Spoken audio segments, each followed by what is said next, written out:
स्वागत करता हूं आप सभी को राहुल मिश्रा नर्सिंग के ऑफिशियल चैनल पर। माय डियर, आप सभी जितने भी डियर कैंडिडेट हैं स्टाफ नर्स का, उनके लिए मैं वीडियो बना रहा हूं। आज का वीडियो में मैं बात करूंगा, जैसा मुझे सुनने को मिल रहा है, आप ही में से कुछ कैंडिडेट मुझे बता रहे हैं कि ये जो नॉर्मलाइज करने के बाद स्कोर कार्ड आया है, इसमें बहुत सारे कैंडिडेट को नंबर बढ़ गए हैं, अच्छे खासे बढ़े हैं। किसी को 1, किसी को 2, किसी को 5, किसी को 6, ऐसे भी बढ़े हैं। किसी को नहीं भी बढ़े हैं। इसके ऑपोजिट देखा जाए तो किसी को मार्क्स घट गए हैं, 1 number, 2 number, 4 number, 5 number, 6 number घट भी गए हैं। अब जिनका बढ़ गया है वो तो खुश हो गए, पहले जो फेल हो रहे थे वो अभी पास भी हो गए हो बढ़ने के कारण, अच्छी बात है।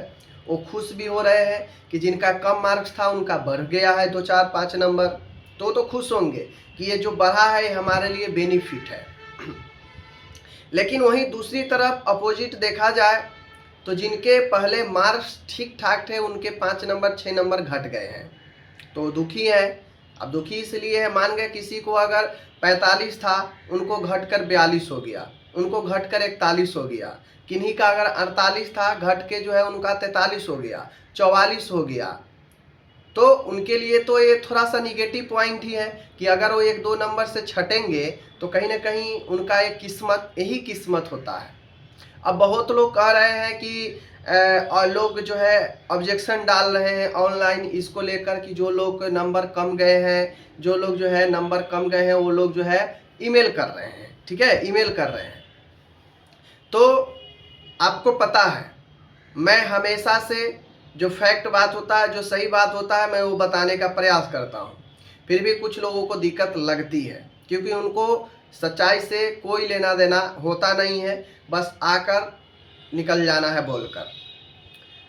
अब ये जो कुछ लोग ईमेल डाल रहे हैं, कुछ लोग डलवा रहे हैं ईमेल कि कम मार्क्स है, ऐसा क्यों वैसा क्यों, तो इसका क्या फायदा मिलेगा?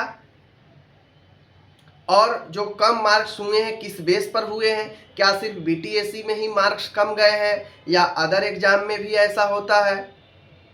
तो देखिए, आप लोग देखे होंगे, चाहे वो एसएससी का एग्ज़ाम हो, चाहे वो रेलवे का एग्ज़ाम हो, या फिर आपका स्टेट का कोई एग्ज़ाम हो जहां सीबीटी होता है, वहां पे मल्टीपल शिफ्ट में अगर एग्ज़ाम होता है तो नॉर्मलाइज लागू होता है। और नॉर्मलाइज का फॉर्मूला पूरे इंटरनेट पर है, आप कहीं से भी ढूंढ कर देख लेंगे, पता चल जाएगा। अब नॉर्मलाइज में 2-3 बातें को देखा जाता है। नंबर ऑफ कैंडिडेट कितना प्रेजेंट रहा उस शिफ्ट में, उस शिफ्ट का क्वेश्चन का लेवल कैसा रहा, टोटल कैंडिडेट में सबसे ज़्यादा मार्क्स कौन लाया, और उस बेस पर नॉर्मलाइज किया जाता है। तो कोई कैंडिडेट ये कहे कि मेरा कम गया है, हम ऑब्जेक्शन कर देते हैं, मेरा बढ़ जाएगा, सुन लेगा, ऐसा नहीं होता है।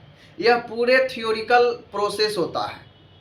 ये पूरे के पूरे थियोरिकल और मैथमेटिकल प्रोसेस है। नॉर्मलाइजेशन गणना किया जाता है, सामान्यीकरण, सामान्यकरण, आपका नंबर को समान करना उसका मकसद नहीं है, लेवल को समान करना उसका मकसद है।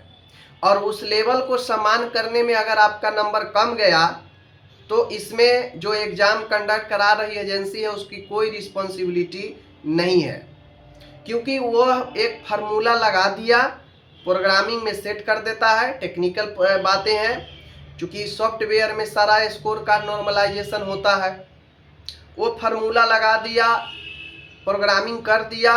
अब उसमें उस सीमा में, उस लिमिटेशन में जो भी कैंडिडेट आएगा, अगर उतने शिफ्ट में जिस अकॉर्डिंग से फार्मूला सेट है, उस अकॉर्डिंग अगर उनका क्वेश्चन हार्ड रहा, नंबर ऑफ कैंडिडेट अगर उनका उनके हिसाब से रहा, जिस हिसाब से फार्मूला सेट किए हैं, तो फिर आपका नंबर जो है बढ़ जाता है, ठीक है। किसी शिफ्ट का क्वेश्चन जनरल एवरेज आ गया, जो बहुत सारे लोग अटेम्प्ट कर रहे हैं सही, उस शिफ्ट में ज़्यादातर लोग हाईएस्ट अच्छा कर रहे हैं, तो फिर वहाँ पे क्या होता है कि आपका नंबर घटने की संभावना होता है, क्योंकि पिछले शिफ्ट में लोग परेशान हो गए थे ज़्यादा अटेम्प्ट करने से, लेकिन यहाँ पे एवरेज लोग अटेम्प्ट ज़्यादा कर रहे हैं, तो कहीं ना कहीं वो शिफ्ट का थोड़ा बहुत आसान था। तो पिछले शिफ्ट के समान करने के लिए दूसरे शिफ्ट के नंबर घट सकते हैं और उससे पिछले शिफ्ट के नंबर बढ़ सकते हैं।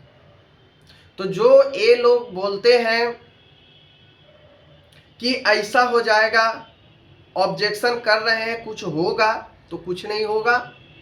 यह कोई व्यक्ति, कोई पर्सन नहीं किया है, एक बात समझ लीजिए, यह प्योर कंप्यूटराइज्ड मैथमेटिकल सिस्टम से हुआ है, तो इसमें गलती की संभावना बहुत कम बनती है। तो उस हिसाब से जो भी लोग डाल रहे हैं ईमेल कर सकते हैं, कोई दिक्कत नहीं है। लेकिन जो हमसे पूछें कि क्या इसका कोई फ़ायदा मिलेगा, तो कोई फ़ायदा इसका नहीं मिलने वाला है। बात समझ गए? मिलते हैं अगले वीडियो में। धन्यवाद।